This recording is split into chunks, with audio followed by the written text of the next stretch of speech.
Blog Talk Radio.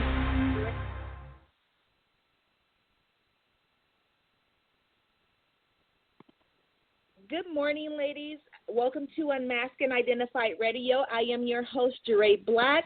Today we are going to be talking to ERIN ELISE. How are you this morning? I'm doing great. How are you? I'm fine. I'm so excited to have you on.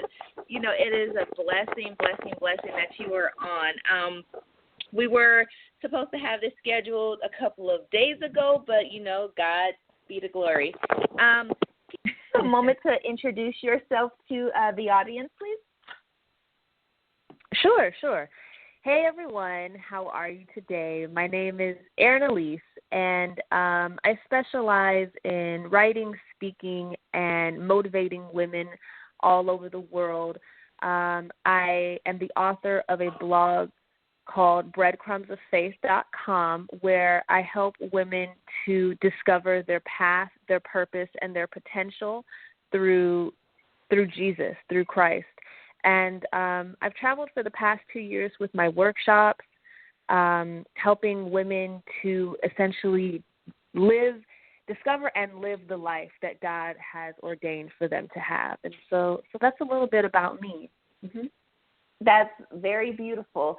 And I know that I read a lot about your blog, and I fell in love because, you know, you bring such inspiration. You're welcome. You bring inspiration to the modern woman that kind of like really lacks faith and doesn't know where she's going. And, you know, for that, I applaud you, because so many times, you know, we can put out, you know, a blog that is self-serving, and I never got that from your blog.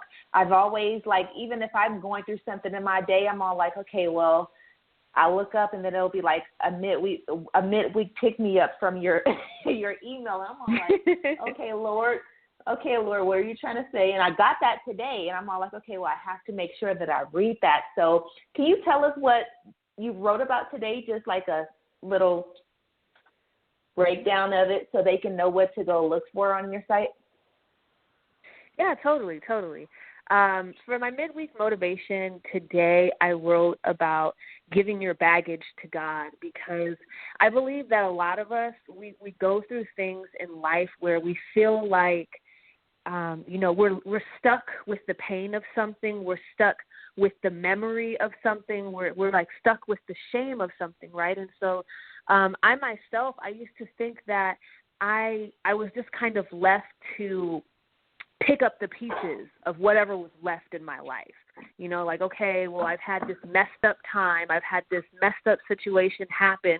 So let me just make the best out of this. And so today I was using that as an example to say that that's not what God wants for us. God does not want us to just pick up the broken pieces and just keep living in that pain or in that shame. He wants us to give him our burdens. He wants to make us free, and he wants to make us whole. And so that's what today was about. And I actually that was a confirmation of a word that Sarah Jakes Roberts brought this past Sunday at One Church LA. I watch online, and so her word was about the man who was paralyzed, who was laying at the pool in Bethesda, and he had been there for 38 years. And so I just kind of tagged that at the bottom just so that they would have another word to reference as well. Okay, beautiful. And I know that faith comes by hearing and by doing. And sometimes in our lives we can be so stuck at a pivotal point to where we keep on hitting our head against the wall. Can you share with us a moment in your life where faith really brought you through to just see God's hand in your life, not the circumstance, but God moving in your faith? I would say that really, I mean, there's a lot of instances that I can think of. One that was like more recent would be when I first started my business, you know. I feel like we get like this glamorous idea of what it's like to start a business. And for those who really are entrepreneurs, like it's none of that. you know? So yes, definitely. My business, right. When I started my business, I had only a set amount of finances for everything that I was trying to do, and so people would ask me to come and speak at these places, or I would be getting ready to travel or have to pay for something, and I never knew where my finances were coming from, but I would just declare that I'm going. You know what, God? I don't know how I'm getting to Philadelphia, but I know that you're going to do it. I don't know how I'm going to go to Spain, but I know that you're going to take care of it because you brought me up into this point, and so I know that you didn't bring me here to just leave me here. And every time I was proactive about what it was that I wanted, and I saw God follow through with the finances or with someone who did provide the finances, you know. That is one instance in particular that I can really, really say by me speaking it and making plans for it, because I think sometimes when we don't make plans for what it is that we want, we don't really leave God anything to work with. You know what I mean? It's like, that is that very sure would true. Be nice. Yes, sure that is nice, true. Lord. Right. And so I realized, okay, I've got to speak it, and I've got to plan like this thing is going to happen. And if it doesn't happen, then that just means that maybe the timing is a little off, but I'm still going to speak it and plan for it. And every time I did that, for the most part, it always came to pass. So, yeah. Yes, and I have to really just say to our audience that can I see the visual view. She is like the poster child of cute as a button, but she comes packing with God. I promise you she does, because I never, and I like women that impact. I love women of God that are not afraid to speak his truth. And if you guys are privileged to ever look at her videos, I mean, every Friday, I don't care what I'm doing, I always go back to make sure that, you know, okay, well, what is she talking about? Because women, when you are in ministry, you always need somebody else to encourage you too. It doesn't have nothing to do with Absolutely. a physical connection, because anybody can have a physical connection, but it's that spiritual connection that binds us as Christians. And I get that from you every time. You don't lie, because the spirit always, you know, recognize one spirit. And it's like you speak such truth, and transparency is everything when it comes to, you know, sharing your story. You really wholeheartedly impact, and I love that about you. How did you get there? Well, first off, thank you. That last statement was literally a compliment, so thank you. You're welcome. How did I get there? Wow, that's a really we don't have time for that whole answer, so let me condense it. Okay. Let me condense it. How did I get here? I started out with a pretty intense childhood. You know, it was not all roses for me. I feel like a lot of people, you know, we kind of romanticize our childhood. I did not have one of those. I have maybe a few good memories that I can kind of hold on to. For the most part, I was very isolated. I was like emotionally abandoned. I was also being molested as a child from various family members. And I kind of shut down for a long time, right? And so then after I went through this shutdown period, I began to, like, rebel. So I went through the quiet stage, and then I just started rebelling. And so I got totally crazy, and my very first relationship was extremely abusive. And so I was in that situation for 2 years, and, you know, he was physically violent. He was emotionally violent. Any way that you can think of someone being violent, he was violent in that way. And when I finally got the strength to walk away from that, it took a while. You know, I went through a whole lot. And that was because I just didn't know. I didn't know myself. I wasn't close to God. I felt like God had forgotten about me. But I knew that I was alive for some reason. You know, I knew that God, for some reason, left me to let me, you know, allowed me to still be here. And so I kind of held on to the fact that life could be better than what it was at that time, and eventually began to like go back to school and kind of try and get my life together. But it, I made a lot of mistakes along the way, a lot of poor decisions, just really interesting life choices that I kind of had to recover from. And eventually I moved to the state of Georgia it was a real faith move because I knew no one out here.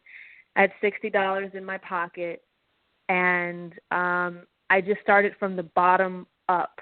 I literally built from the ground up, but this time around I did it with God.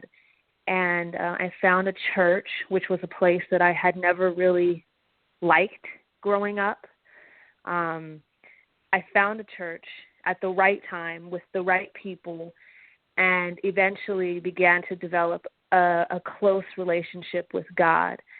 I had started my business 2 years ago, and throughout that time, I began to share my story with other women, and it's pretty much just been a gradual ride up.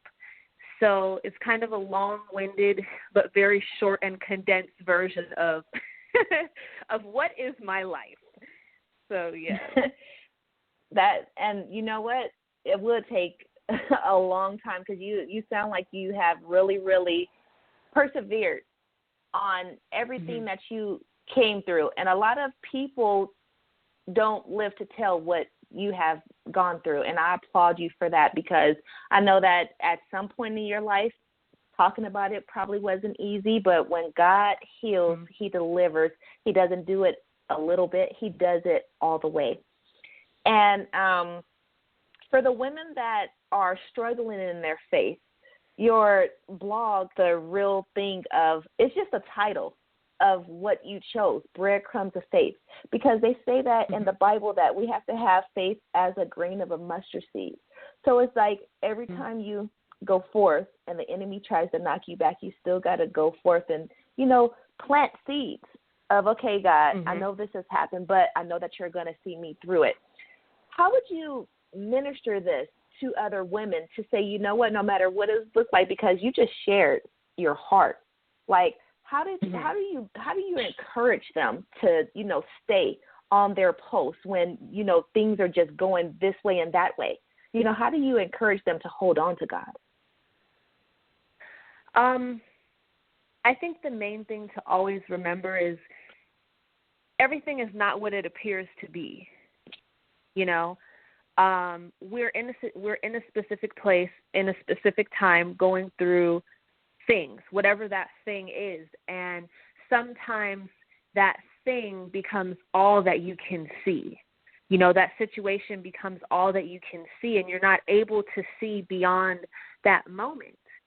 And the wonderful thing about God is he knows every single moment that you will ever have in your life, and he's the one who ordained it all.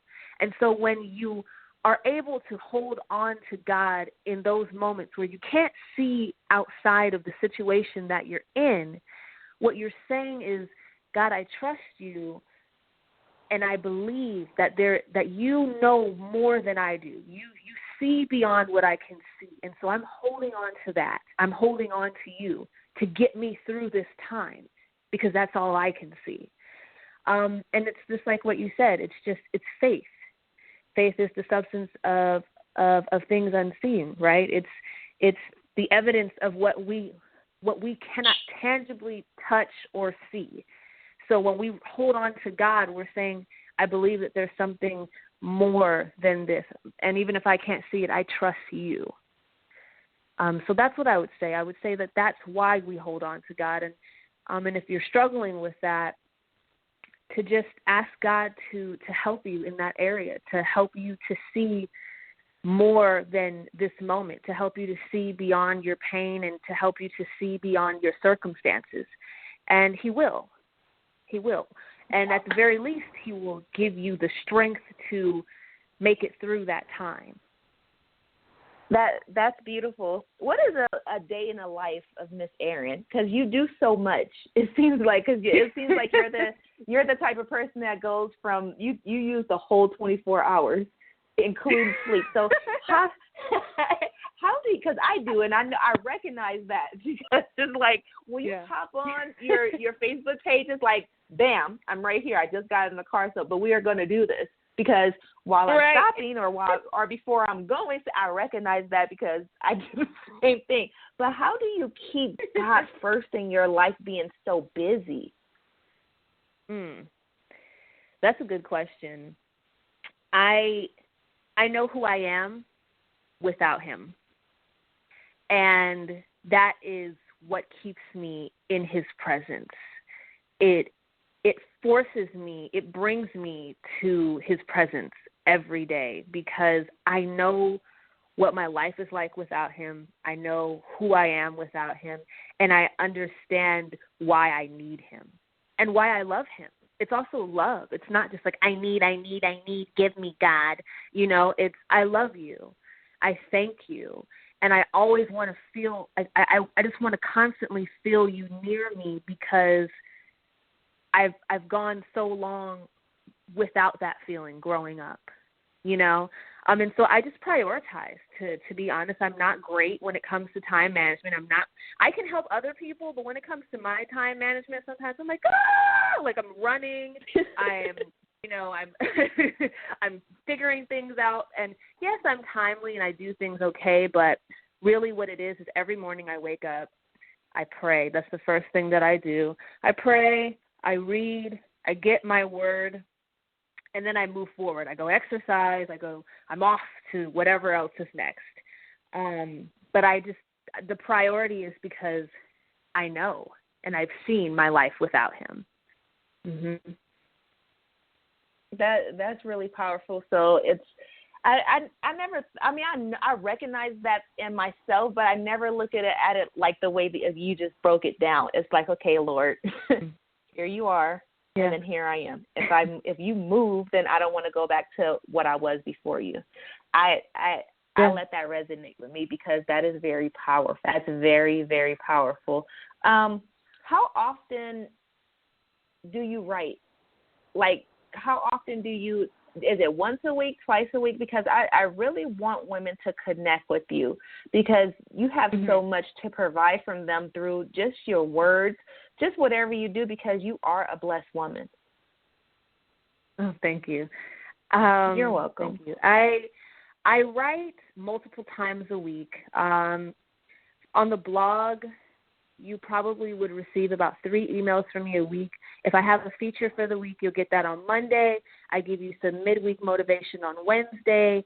Thursday night, you can catch me on an empowerment call with my church, which is Next Level Worship Center. And then Friday mornings, you can catch me on Facebook Live. Also Thursdays, I do a post. I feel like that was so much information that people probably aren't going to remember. But they can always rewind it and get that. Yeah, you can catch me if you go on my Instagram or my Facebook, you will see my post and you can subscribe. And every time I do something, you will know. So that's just the easiest way to put it. But multiple times a week, you can catch me. Now, I know that it says on your page that you were currently traveling on tour with your workshop. Where can we catch you? Like in what city and state? Yes. So I'm scheduled to be in Savannah, Georgia, June the 16th. I recently kind of slowed down my traveling. I was traveling really heavily for the past 2 years. And so I'm kind of enjoying a break. I'm enjoying slowing things down, but I'm also finishing up my book right now. So to answer your question, Los Angeles will be after Savannah, but that won't be until the end of July. So June is Savannah. The end of July will be LA, and that will be the last week of July. I'll have a more solid date in a few days, but that's what I have up next. I'm just not planning too far ahead because I am determined to finish this book. So I know that's right. And I know when you on crunch time, it's like, oh my God, please give me the grace. Because when you have a lot going on, you want to make sure that everything coincides with one another because you don't want to let nothing out of place. So Trust me, I know that feeling. And it's like, okay, well, your book is your baby, so you want to make sure that you give that the appropriate time too, because I'm telling you, I've been pulling my hair out, so I understand. My hat's off to you.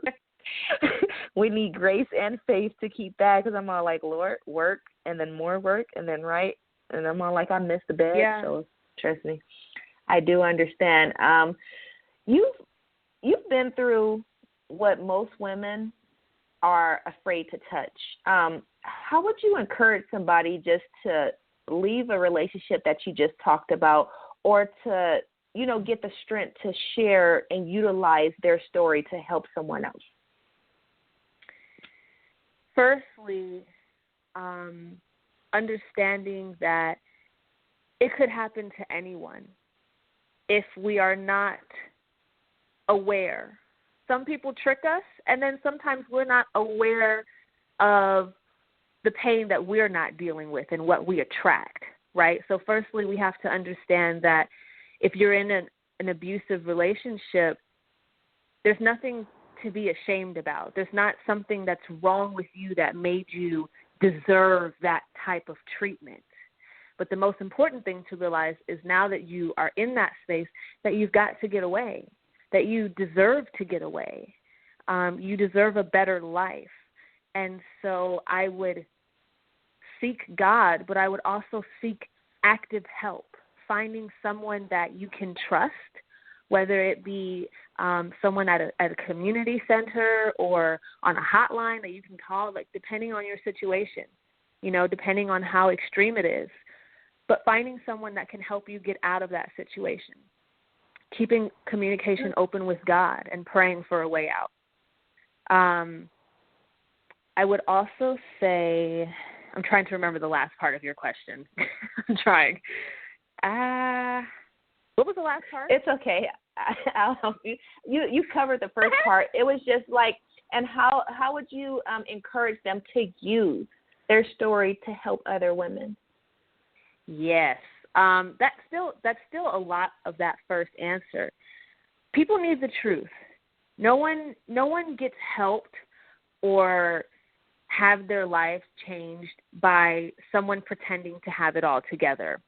We have to remember that everyone is going through something. And the more honest we can be about what it is that we've encountered or what we're going through, number one, it frees us. We get freed in that process. It's powerful to be truthful. It's powerful to be vulnerable, okay? But people also need that. They need that authenticity, because you would be surprised at how many people portray that they have it together, and then people look at that and feel like there's something wrong with them because of where they are in their life. They're trying to measure up to something that doesn't exist. So when we're open and we're honest about what's really going on or what we've really been through, it gives someone else the hope and motivation that they can get to a better space in their life too, that they're not too far from that as well. That would be my response to those questions. You are so right about that. That's where I was in my whole thing, because I never thought I would be doing what I'm doing because of fear. That's the one dead killer that you could have ruin your whole purpose in life, is fear. And if you allow the enemy to keep your mouth shut. And it's that very situation to where you have to find your faith in God and you have to find your strength, because they go hand in hand. And like you said, you need to find somebody, for the women that are going through that, somebody that they can trust, because you can't trust your situation, everybody, because the very person that you trust can go back and tell the enemy where you are. I've seen it happen time and time again, and, lives can be lost. So it's very important. And you, oh my God, you should be a therapist or something. I'm serious. It's like when you go, and I'll say that to everybody, because when you go through something, it makes you stronger. And when you tell your story every time, it frees up something else, because sometimes feelings that you don't deal with can be stuck and lay dormant. And then every time you share a little piece of yourself, it helps somebody else. And I'm very thankful for women like you that are not scared to shine a light on, what they've been through, because it doesn't make us See, like other people will say, I remember sharing my story, and I lost a lot of friends behind it. And I didn't understand why. Wow. And I'm like, I don't understand. We've known each other for this amount of time, but when I start, experiencing, the separation, they was never for me in the beginning. And I'm like, okay, Lord, what are you doing? And so, ladies, if you guys are listening, if that's happening to you, just know that God has your back. And have you the support system? How important was that in your life when you began to tell your story?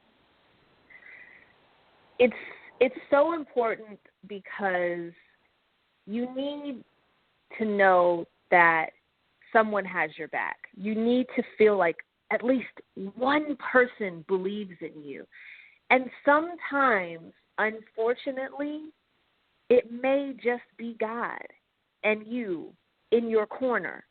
But I struggled with that for a while because, like you said, there were people who, when I began to tell my story, to start speaking, to start doing workshops for women, people were like, what are you doing?